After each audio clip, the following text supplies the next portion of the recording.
అదే RTV app వార్తల్ని క్షణాల్లో చదివే అవకాశం ఉంటుంది. ఒక న్యూస్ పేపర్, ఒక టెలివిజన్ ఛానల్ మీ చేతుల్లో ఎప్పుడూ ఉంటాయి.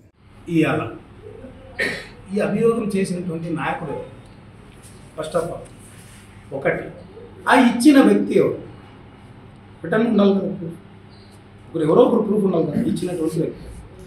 వీళ్ళు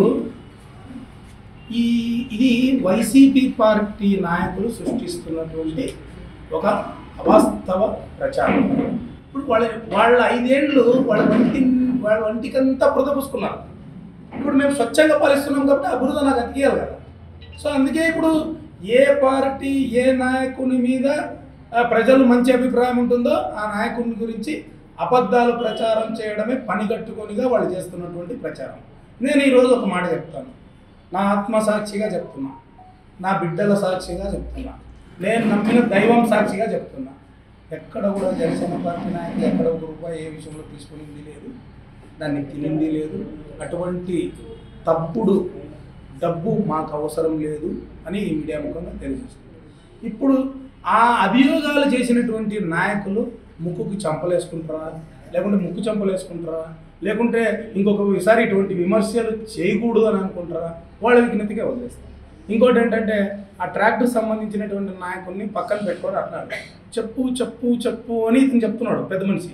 అతను ఏమంటున్నాడు, సెబ్బోళ్ళు వచ్చి నాకు ఫైన్ వేశారు అని అంటున్నాడు. సెబ్ అంటే ఎవరు? స్పెషల్ ఎన్ఫోర్స్మెంట్ బ్రాంచ్ నా ఇంటిదే, ఇంకోటిదా. వాళ్ళు ఉద్యోగస్తులు చట్టపరంగా పనిచేసేటువంటి వాళ్ళు. తప్పు నేను చేసినా వేస్తారు, ఇంకోటి చేసినా వేస్తాడు, నా పార్టీ వాడు చేసినా వేస్తారు, ఇంకో పార్టీ వాడు చేసినా చేస్తాడు. సెబ్ వాళ్ళు ఫైన్ వేసేదానికి అసలు కూటమిలో ఉన్నటువంటి నాయకులకి సంబంధం ఏమని అడుగుతున్నాను.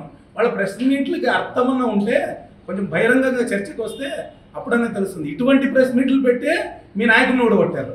మళ్ళీ ఇప్పుడు ఓడిపోయినా కూడా ఇంకా మీకు మీ యొక్క ఏమంటారు దాన్ని సవరించుకోకుండా ఇంకా అవాస్తవ అభియోగాలు, ఆరోపణలు, అబద్ధపు ఆరోపణలు ఇక్కడైనా మార్పుమని చెప్తున్నాను. ఇంకోటి నేను చెప్తున్నాను, ఓపెన్గా చెప్తున్నాను, మా కూటమిలో ఎమ్మెల్యే గారు చాలా క్లియర్గా ఉన్నారు, మా కూటమి నాయకులు కూడా చాలా క్లియర్గా ఉన్నారు. ఎక్కడైనా ఏదైనా జరిగితే చట్టపరమైనటువంటి ఏ చర్యలకు కూడా మేము వెనకాడబోము.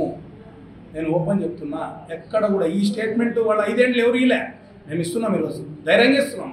చట్టపరమైనటువంటి చర్యలకు ఎక్కడ వెనకాడబోము. ఎవరైనా కానీ మా పార్టీలో తప్పు చేసినా ఇంకోటి చేసినా తప్పకుండా చట్టపరమైనటువంటి చర్యలు ఉంటాయని నేను తెలియజేస్తున్నాను.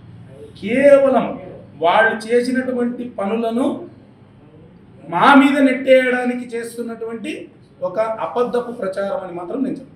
మరిన్ని వీడియోస్ కోసం ఛానల్ ని సబ్స్క్రైబ్ చేయండి, లేటెస్ట్ అప్డేట్స్ కోసం వాట్సాప్ ఛానల్ ని ఫాలో చేయండి, అండ్ లింక్ డిస్క్రిప్షన్ లో ఉంది.